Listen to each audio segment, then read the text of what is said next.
My wife announced to me that she will live with her ex-husband for a month. The humiliation is just off the chart, and I won't just sit still and wait for her return. I sat at the breakfast table, sipping my coffee while the morning sunlight streamed through the kitchen window. Brenda was across from me, her eyes scanning the local paper as she absently stirred her tea. Karen sat to my right, scrolling through her phone, her face set in the usual look of disinterest. The clinking of utensils and the occasional rustle of the newspaper were the only sounds filling the room. 5 years of marriage. And our mornings had fallen into a rhythm I found both comforting and fragile. Brenda had been through so much before I met her. Her divorce from Marcus was nothing short of a nightmare, a chaotic mess she had to claw her way out of after he was arrested for beating her during one of his drunken rages. It left scars, both visible and unseen. She rarely spoke of those days, but the tension that crept into her voice whenever his name came up said enough. I came into her life a few months after that chapter closed. We met through mutual friends at a dinner party neither of us really wanted to attend. Something clicked that night. Maybe it was the way her laughter made the room feel lighter, or the way she listened, really listened when I spoke. A year of dating later, we tied the knot. Karen, now 18 years old, came as part of the package. I knew going in that being a stepfather wasn't going to be easy, especially with a girl as guarded as Karen. She was polite enough, but there was a wall between us that I couldn't seem to scale. I don't blame her. Not really. I'm not her father, and I've never tried to be. I've done my best to adjust, to find a place in their lives that feels right for all of us. I take care of them, love them, and I've accepted that Karen may never look at me as anything more than her mother's husband. And you know what? I'm fine with that. For a few months now, Brenda has felt like a stranger in our home. The warmth we once shared has been replaced with a growing distance. The little things have piled up, reduced intimacy, fewer conversations. And her constant claim of being too tired for anything. Then there's her phone, always in her hand, her eyes glued to the screen. The way it's hastily put away whenever I enter the room hasn't gone unnoticed. None of it has. I'm not a fool. These are red flags, bright as day. At first, I tried to give her the benefit of the doubt. Maybe it was stress. Maybe it was something I'd done or failed to do. But as the weeks turned into months, it became impossible to ignore the nagging voice in the back of my head. So, I did what I had to do. I hired a private investigator. $2,000 later, I had my answers. A good investigator doesn't come cheap, but knowing the truth is worth every cent. The truth that she's been seeing Marcus, her ex-husband, the same man who destroyed her once, the one I thought she'd left behind for good. And now, today's the day. I know what Brenda has planned for me. Then, like clockwork, it started. Brenda folded the paper and placed it neatly on the table, her hands lingering on its edges as though searching for courage in its creases. She looked at me, her lips pressed tightly together before she finally spoke. "Brian, I have something to tell you," she said, her voice unusually soft. I set my coffee mug down carefully, my eyes fixed on hers. "Oh, yes, dear, please go ahead," I said, keeping my tone steady, almost inviting. She hesitated, her fingers fidgeting with the corner of the tablecloth. "I'll be out for a month," she said, the words falling into the silence like a stone into water. I stayed calm, leaning forward. Slightly. "Okay," I replied simply. Her shoulders tensed, and she shrugged again, as though bracing for something. "I mean, I'll be out for a month. I'll be staying with Marcus," she said, her voice firmer now, as if the repetition lent her some courage. "It's his birthday month and I want to make it good for him." I leaned back in my chair, letting the weight of her words settle. My expression didn't change, but I could feel the heat rising in my chest. Still, I forced myself to remain measured as I replied. "So," I began, my voice laced with quiet intensity. "What will you be doing there? Cleaning his house, cooking his food, and having sex with him? Can he not afford to hire a hooker to do that and feel good? Why does my lawfully wedded wife have to be that hooker maid?" I said, my tone sharp as I sipped my coffee, refusing to let my emotions get the better of me. Her eyes widened, and she shot back.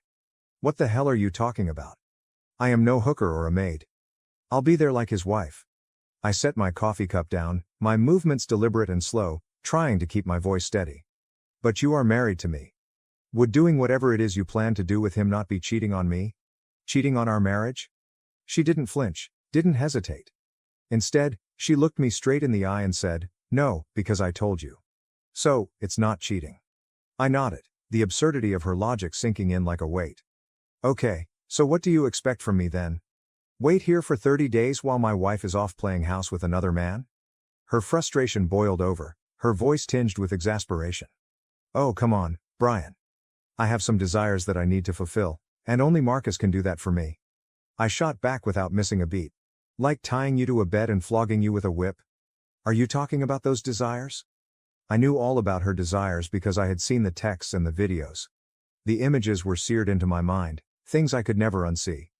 I kept my expression calm, but inside, my anger simmered just below the surface. I looked straight into her eyes and said, "So you have desires? What about mine? Do I get to take care of my desires?" Her frustration was palpable as she threw her hands up. "Fine, do whatever you want, but once I'm back, you'll be a faithful husband again." I leaned forward, my tone cold and deliberate. "And what if my desires aren't satisfied in 30 days? What happens then? What if I find a better source of satisfaction, one that makes me not want to come back to you? Would that be fine with you?" Her face twisted with irritation, but before she could respond, I turned my gaze toward Karen, who had been silently watching this entire exchange. "What do you think, Karen?" I asked, my voice steady but sharp. "Should your mother risk her marriage for a month with her new lover?" She looked at me with a smirk of defiance and said, "She has her needs and desires. You don't own her. She's not your slave and is free to drink from any watering hole she wants." The arrogance in her tone hit me like a slap. It was clear. Karen wasn't just supporting her mother. She was reveling in telling me to go to hell. She wasn't neutral, she wasn't just watching, she was involved. I could see it in her eyes, hear it in the way she spoke. She was as much a part of this as Brenda, and I knew the whole truth. Karen would be going to Marcus's house too. The thought twisted something deep in my gut, but I kept my face composed. I raised both hands, a gesture of surrender. "Since both of you want this to happen, I won't be a roadblock in the grand scheme of things." Brenda's lips curled into a smile, a smug, satisfied expression that stung more than her words ever could. But I wasn't finished. With a calm, deliberate tone, I continued, "However, Brenda, I want you to sign a document stating that we will be separated for the next 30 days, officially and legally. I will not be responsible for you or your daughter financially or in any other way during that time, and I will be free to do as I please and take care of my desires." Brenda narrowed her eyes at me, her tone skeptical. "How does that work?" I leaned back in my chair, keeping my demeanor calm and composed. "I'll call my lawyer right now. He'll draft up the necessary documents, and we can go to the court tomorrow to make it official. Simple." I paused, letting the weight of my words settle before adding with a touch of sarcasm, "So, you see, I'm just clearing the path for you. You can go and be with Tom, Dick, or Harry for the next 30 days, and it won't be cheating, since we'll be separated." I let a faint smirk tug at the corner of my lips as I continued, "And I, in turn, can have my desires taken care of, with nothing holding me back." Her eyes narrowed further, suspicion flickering across her face. "Am I missing something here? Why are you doing this?" I rose slowly from my seat, looking down at her with an air of certainty. "Because Brenda, your words have already made it clear that you wouldn't have stopped, so there's no need for me to stop you." I gave her a small, calculated smile. "And frankly, I can use this opportunity to make the most of my desires." Karen smiled smugly and said, "Mom, it's a good idea. I didn't know Brian could support you like this." I turned to her, matching her arrogance with a calm smile. "Oh, you have no idea?" Without another word, I walked out of the room, my phone already in hand. I dialed my lawyer and kept it simple. "Do it." By the time the afternoon rolled around, my lawyer was sitting across from Brenda in our living room, papers spread neatly before her. She didn't even read the documents, just picked up the pen and signed them with a flourish, her confidence radiating from every gesture. I leaned back, watching her, and when she was done, I let the smallest smile curl my lips. "It's done now," I said evenly. "And it'll be finalized by tomorrow." That evening, I told Brenda I was heading out for a drink. I didn't bother explaining or making excuses. I simply left. I wasn't drunk when I returned hours later, but I made sure to come back late enough to avoid any interaction with her. The next morning, we found ourselves in the courtroom. Brenda stood beside me, her demeanor calm, her confidence unwavering. The judge glanced over the document, his expression neutral. "Mrs. Brenda Wilson, did you get this document checked with your attorney?" he said, looking up from the papers. "For the next 30 days, your husband will not be responsible for your or your daughter's financial support, and he can do whatever he likes to do. Are you okay with this?" Without hesitation, she nodded. "Yes, Your Honor." The judge shrugged his shoulders and said, "Okay." That evening, Brenda was bustling around the bedroom, packing her bags with an energy I hadn't seen in months. Her face practically glowed with happiness, a stark contrast to the tension that had filled our home recently. I stood by the door, arms crossed, watching her with a detached expression. She looked up at me, her excitement spilling over. "Oh, thank you, Brian. You have no clue how happy I am. I'll make sure to make it up to you when I'm back." Her words were almost laughable, but I kept my composure. I smiled faintly and replied, "Oh, don't worry about that. I'll make sure I'm happy." With that, I turned and walked out, my footsteps steady, but my mind a whirlwind of thoughts. Everything was set. Every detail accounted for. It was time to execute the plan. I've always prided myself on being a man of logic, someone who keeps emotions in check and focuses on rational solutions. But today, standing there, I felt an unfamiliar ache, a sense of loss gnawing at the edges of my resolve. It wasn't just Brenda I had lost. It was something deeper, something harder to define. But then again, she had already wrecked our marriage long before this moment. All my efforts to help her daughter, every bit of time, energy, and money I'd poured into trying to make life easier for them wasted. The new car I bought for her daughter, that hefty college fund I worked overtime to build. It all amounted to nothing.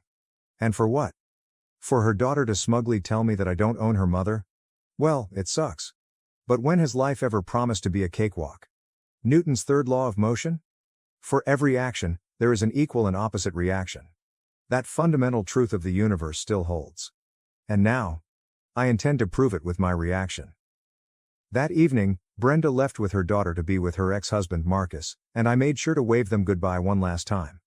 They deserved to see that goodbye. Once they were out of sight, I walked to the kitchen and grabbed the bottle of Jack Daniels from the cabinet. I poured myself a large one, added a few cubes of ice, and took a small sip, letting the warmth of the alcohol slide down my throat. It was the only thing that felt familiar at this moment. Then I picked up the phone and made the call. "It's time. It's all done," I said, my voice steady. "Let's start the show." The next morning, I woke up with a clear plan. The first thing to go was the car I had bought for my wife's daughter. It was a Honda, a car she had loved when she first saw it, even if she had grumbled about the color. She said it wasn't her favorite, but that didn't matter now. Tough luck. She could now pick whatever color she wanted for her next car, and hopefully her father, Marcus, could buy it for her. Next, I turned my attention to my wife's car. The one she adored. She'd always flaunted it, acted like it was the best thing I could have ever done for her. Well, too bad. She never once appreciated the man who worked tirelessly to give her what she wanted. Now, for the next 30 days, Marcus can handle her transportation. I won't be the one to provide the comfort anymore. As for the house, it was big, too big for them. I had heard them complain enough about it over the years. They always talked about how they wanted something smaller, cozier, like the house Marcus had. Well, they're already living in one now, so might as well make that permanent. It's not like they'll be coming back to this one anytime soon. By the end of the day, I had what I needed. $2 million in my hands, or more accurately, in my offshore account. No more sacrifices. Now I could finally do what I wanted, without anything or anyone holding me back. 3 days passed, and the silence was almost peaceful. But then, the phone rang again. It was Brenda. Her voice was shaky, like she was trying to keep her composure, but the panic was still evident. I called the house, but no one answered. "Where are you?" I couldn't help but smile, the irony not lost on me. I picked up my drink, took a slow sip, and without missing a beat I replied, "Taking care of my desires." And with that, I ended the call, cutting her off before she could respond. That evening, my phone was buzzing nonstop. First it was Brenda, then Karen. Both were calling repeatedly. It was clear they were furious and likely frantic. I had a good guess why. They must have gotten the notifications from the bank by now. The joint account was empty, the college fund gone. I could almost hear the shock in their voices, and I understood why. They had no idea what had hit them, but honestly, how could I take care of my desires when all my money was tied up in those accounts? Still, I didn't pick up immediately. The calls kept coming, but I didn't respond. Let them stew for a while. Let them process the mess I'd left behind. It took another 3 days, 3 long days, of constant ringing before I finally decided to answer the phone. "Hey, Brenda, how are you?" I said, my voice calm, almost casual. "Sorry, I was busy getting my desires catered to, so I couldn't answer your calls." She didn't hold back. The insults, the accusations, the guilt trips, they all came pouring out in a relentless stream. Every verbal garbage you could imagine, and even some things that left me scratching my head in disbelief. But honestly, she had every right to be angry. I wasn't expecting sympathy. I just sat there, listening, waiting for her to finish. And once she finally fell silent, I knew it was time. I guess it's not the time to talk. Bye. I hung up before she could get another word in. That went on for 5 days, 5 straight days of her screaming and me hanging up, each call more frantic than the last. It was almost predictable at this point. But on the 6th day, when I picked up, there was a noticeable shift. She wasn't shouting. She wasn't spewing her anger at me. Instead, there was a calmness in her voice. She asked, "Why did you take away all the money?" I leaned back, took my time with the answer. "Well, living in a 5-star hotel in Jamaica costs a lot. How do I pay for it? Unless I empty your daughter's college fund that I paid for." "What? That was my dream vacation. How could you do this to me?" She was livid. "Well, my desire was for you to remain faithful to me. That did not work out well. So I got the next best thing, a vacation in Jamaica with a young blonde Russian woman to keep me company." Brenda's voice cracked with fury as she screamed, "You will not get away with this. Once I am back, I will make you pay." I could feel her rage through the phone, like it was burning right through the line. Honestly, it didn't faze me. I'd expected it. She was always like this, overreacting to things, the same old drama, but it wasn't the kind of emotion I wanted to deal with right now. I wasn't in the mood for a fight. Not with her, not with anyone. I took a deep breath, my fingers tightening around the phone. "I guess you're angry," I said, my voice calm, almost too calm. "Not the kind of emotion I want to deal with right now." Before she could say anything more, I pressed the end call button. There was no need for any more of her threats. Not today. A month had nearly passed, and now it was time to move on to the next phase of my plan. I boarded the plane, and I had a clear destination in mind. And it wasn't just another getaway. No, this was something bigger. Thailand. Back when I was working as a software analyst, I had frequently been offered a partnership at a firm in Bangkok. At the time, I'd brushed it off, not feeling the need for anything more. But now, with nothing really tying me down back home, nothing left that mattered, I figured, why not? So I'd accepted their offer, and here I was on my way. The plane ride was long, but it gave me time to think. To reflect on everything that had led me here. When the wheels finally touched down, I couldn't help but feel a strange sense of relief. I had made my choice. I had moved on. I landed in Bangkok. I switched on my phone and immediately called my lawyer. "She'll be back today. Please give her my gift."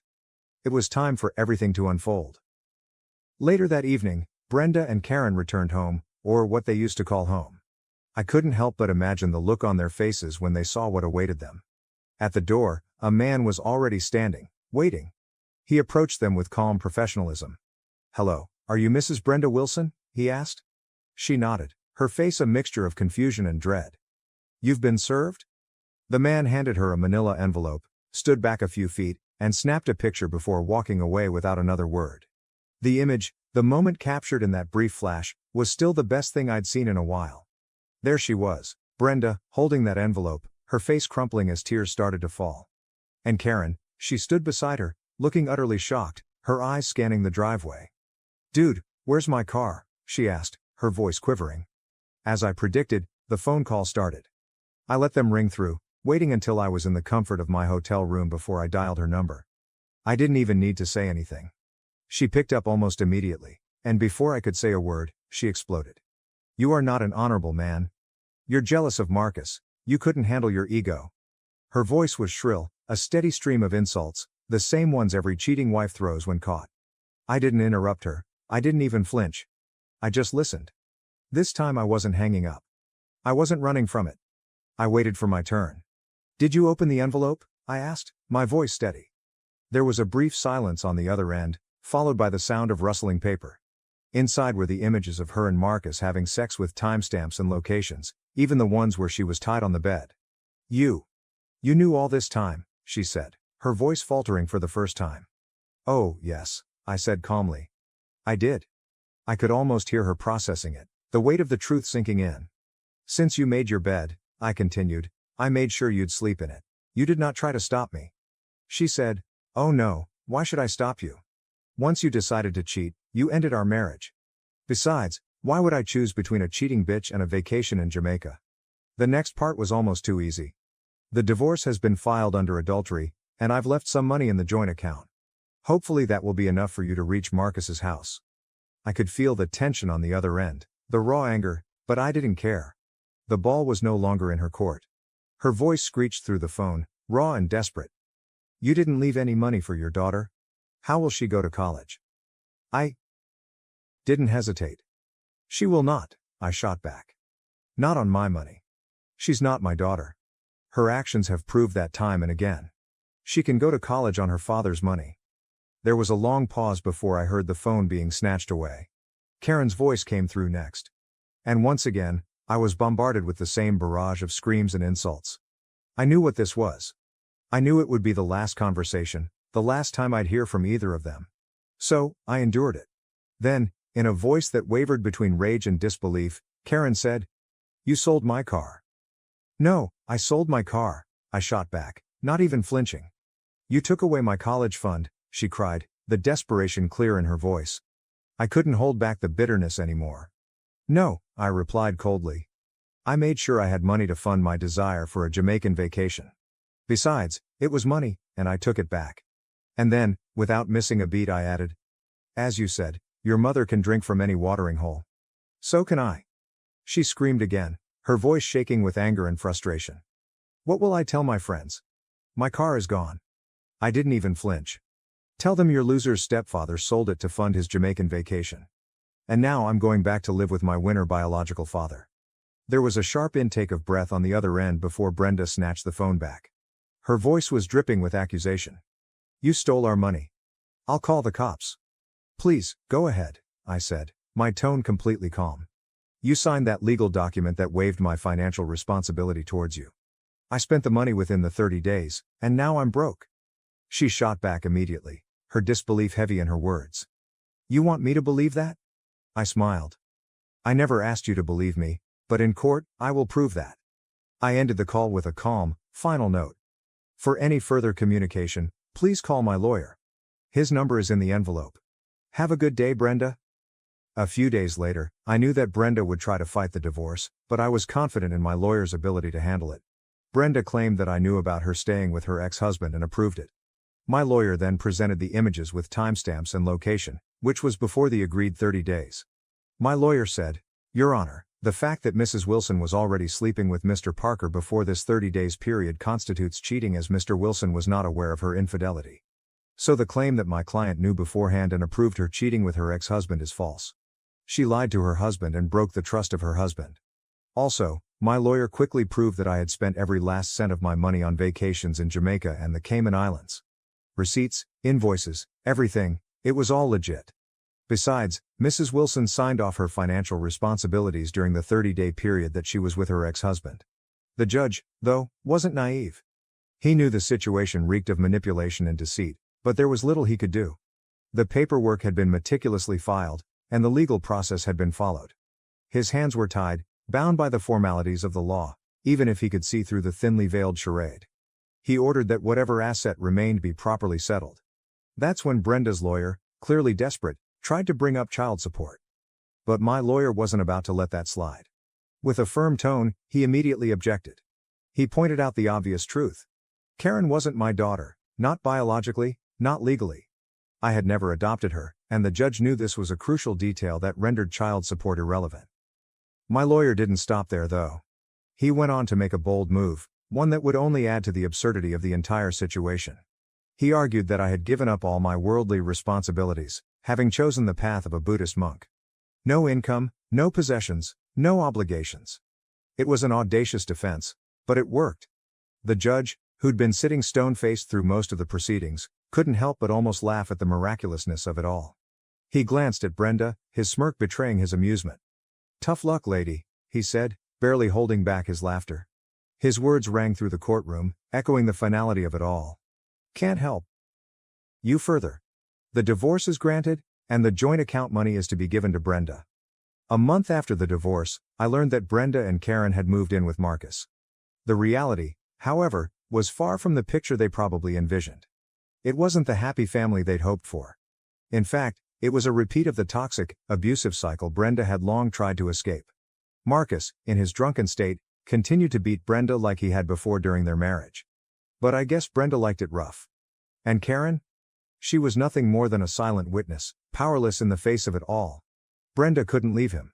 She had no place to go, no support system left. She was stuck, trapped in the very nightmare I had once been part of. Karen now walks to school or takes the bus. No more luxuries, no more easy rides. The comfort they had enjoyed was gone. As for Marcus, my revenge on him was never meant to be violent. It was simple. I handed him what he wanted. Now he had to feed and take care of his new family, his wife for 30 days and her daughter. Let him deal with the consequences of his actions. Let him face the reality of the mess he had created. I'd given him exactly what he desired, but it came with a price. Sometimes you need to be careful of what you want. You might just get it.